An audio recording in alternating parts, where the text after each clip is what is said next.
इश्क का रास्ता कभी भी आसान नहीं होता और अगर वो इश्क समाज की बनाई हुई दीवारों को तोड़ता है तो सफ़र और भी मुश्किल हो जाता है। आज हम आपको दो ऐसे लड़कों की कहानी सुनाने जा रहे हैं जो सिर्फ एक दूसरे से मोहब्बत नहीं करते थे, बल्कि उस मोहब्बत को दुनिया के सामने बराबरी का दर्जा दिलाने के लिए लड़ाई भी लड़ रही हैं। उनके नाम हैं उत्कर्ष सक्सेना और अनन्या कोटिया। जी हाँ, दो लड़के, दो आत्माएं और एक इश्क। हम बताना चाहते हैं ये कहानी वास्तविक घटनाओं और सार्वजनिक सोर्सों से ली गई है। हमने इसे बहुत ही संवेदनशील और सम्मानजनक ढंग से प्रस्तुत करने की कोशिश की है। इसका उद्देश्य केवल प्रेम, एक्सेप्टेंस और समानता का संदेश फैलाना है, ना कि किसी व्यक्ति, संस्था, समाज की भावनाओं को ठेस पहुंचाना है। इस कहानी को पूरे ध्यान से, पूरी सहानुभूति, समानुभूति और खुले मन से सुने, समझे और सोचें कि हम इससे क्या सीख सकते हैं। चलो बढ़ते हैं अब कहानी की ओर। उत्कर्ष और अनन्या की मुलाकात किसी फिल्मी सीन जैसी नहीं थी। न कोई अचानक टकराना और ना ही कोई नाटकीय शुरुआत। ये कहानी बिल्कुल साधारण सी दोस्ती से शुरू होती है। दोनों पढ़ाई में अच्छे थे, समाज को समझने वाले थे। कभी किसी प्रोजेक्ट पर साथ काम करना, तो कभी कॉलेज की किसी डिबेट में एक दूसरे का साथ देना, तो कभी बस कैंटीन में बैठकर अनगिनत बातें करना। धीरे धीरे वो एहसास पनपने लगा इन बातों से, जो अक्सर दोस्ती और मोहब्बत की रेखा को धुंधला कर देता है।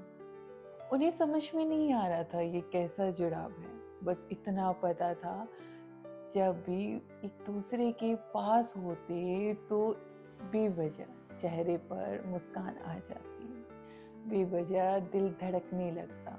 फोन पर कभी घंटों बात करना, पढ़ाई के बहाने मिलना और कभी छोटी छोटी चिंता में एक दूसरे का साथ देना, दुख दर्द में एक दूसरे का हाथ थाम लेना। ये सब साइन थे कि ये रिलेशन सिर्फ दोस्ती नहीं है।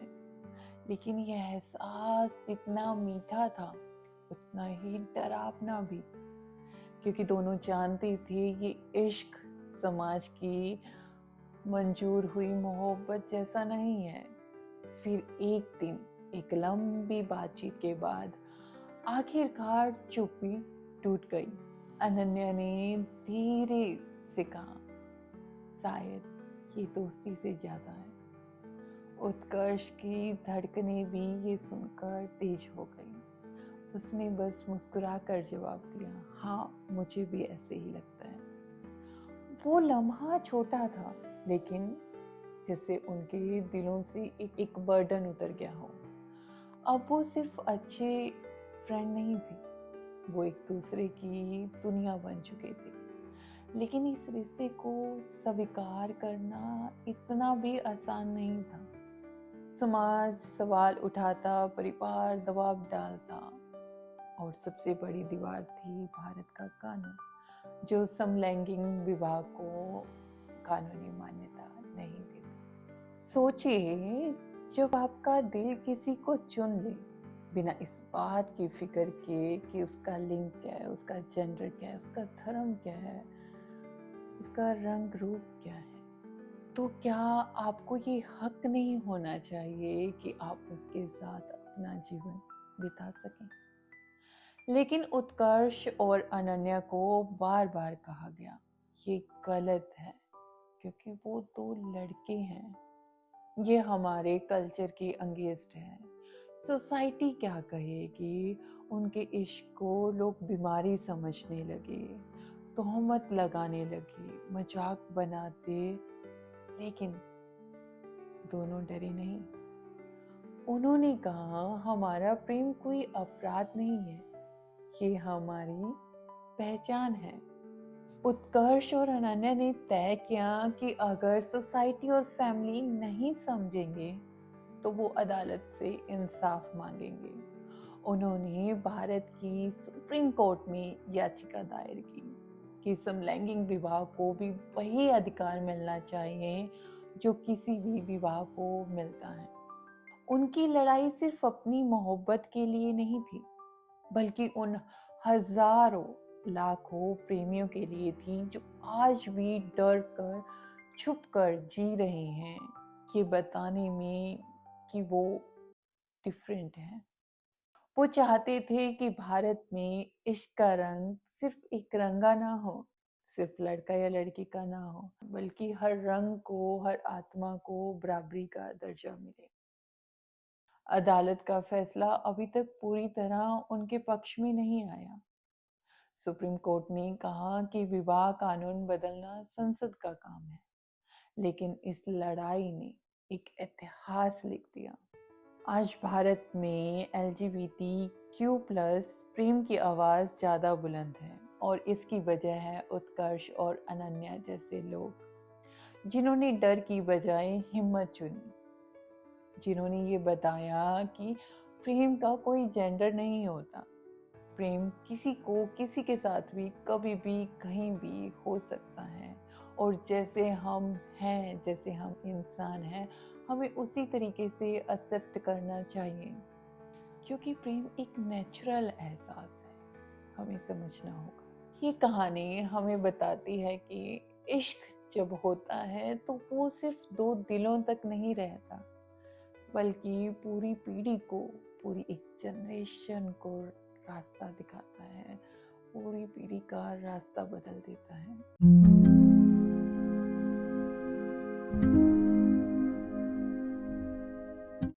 अब हम देखते हैं कि इस कहानी से हम सब क्या सीख सकते हैं।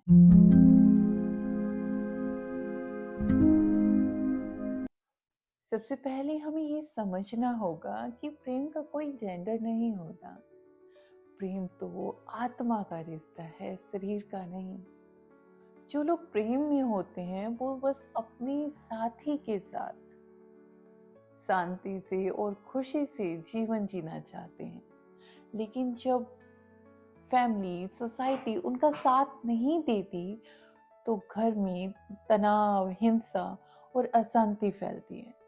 ये सिर्फ उस जोड़े की जिंदगी बर्बाद नहीं करता, बल्कि पूरे समाज और देश को भी चोट पहुंचाता है। अगर हम उन्हें अपनाएं तो वही प्रेम रिश्तों में खुशियां लेकर आता है, समाज में शांति फैलाता है, परिवार में एक सेलिब्रेशन होता है।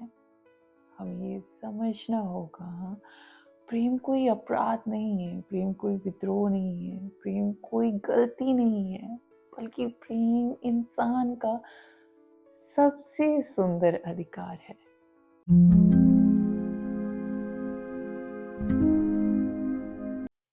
उत्कर्ष और अनन्या की कहानी हमें ये सिखाती है कि अगर प्रेम है तो उसे रोका नहीं जा सकता।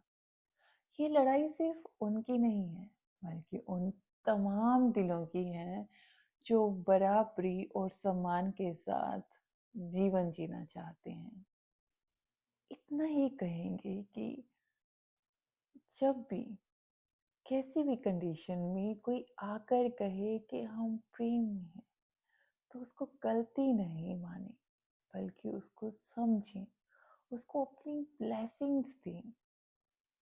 और लास्ट में, अगर ये कहानी आपके दिल को छू गई हो तो इसे लाइक करें, शेयर कीजिए, ताकि ज़्यादा से ज़्यादा लोग समझ सकें कि इश्क का हर रंग खूबसूरत है।